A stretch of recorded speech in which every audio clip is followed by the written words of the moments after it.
জনসংখ্যা বৃদ্ধির ফলে নগর যখন বৃহৎ আকার ধারণ করে তখন তাকে বলা হয় মহানগর।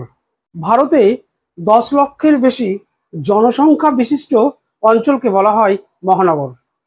মহানগরগুলির যোগাযোগ ব্যবস্থা, পানীয় জলের সরবরাহ, বিদ্যুতের সরবরাহ, শিক্ষা ব্যবস্থা, স্বাস্থ্য ব্যবস্থা প্রভৃতি নগরের তুলনায় উন্নত হয়ে থাকে, যেমন কলকাতা, দিল্লি, চেন্নাই, মুম্বাই।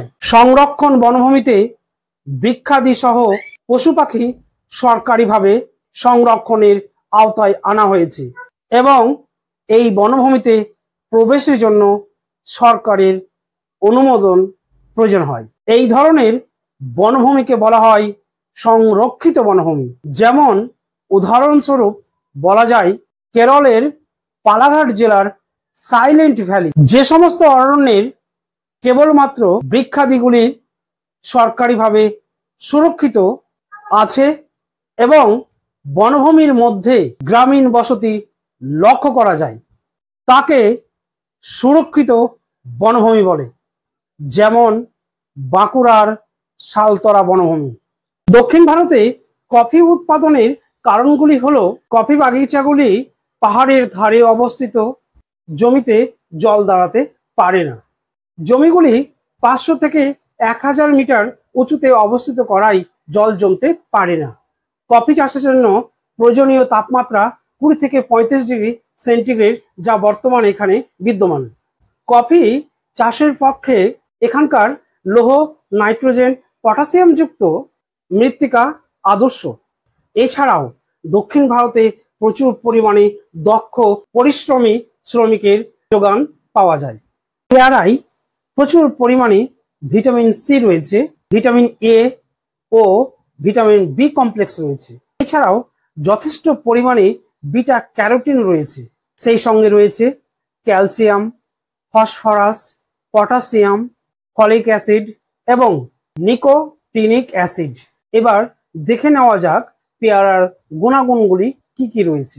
পেয়ারা হাই ব্লাড প্রেসার নিয়ন্ত্রণে সাহায্য করে, রক্ত সঞ্চালন ভালো রাখে, কোলেস্টেরল নিয়ন্ত্রণ রাখতে পেয়ারা খাওয়া যেতে পারে।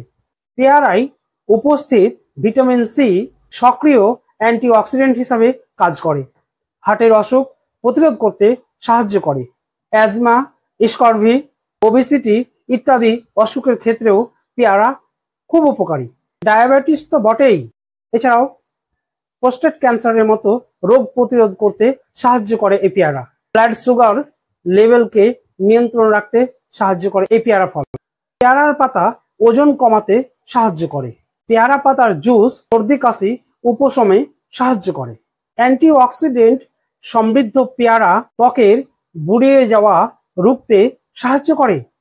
আহমেদাবাদকে ভারতের ম্যানচেস্টার বলা হয় কেন?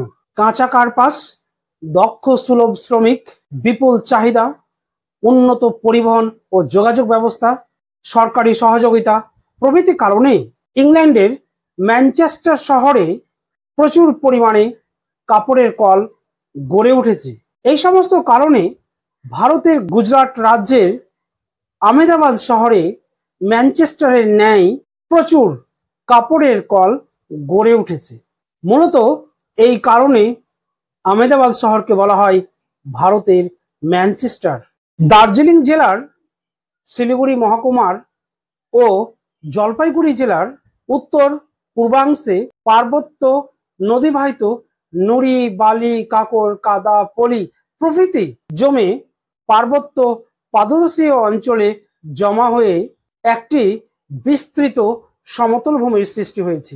এই অঞ্চলকে তিস্তা নদী দুটো ভাগে ভাগ করেছে, যার ডান তীরের অংশকে বলা হয় তরাই এবং বাম তীরের অংশকে বলা হয় ডুয়ার্স।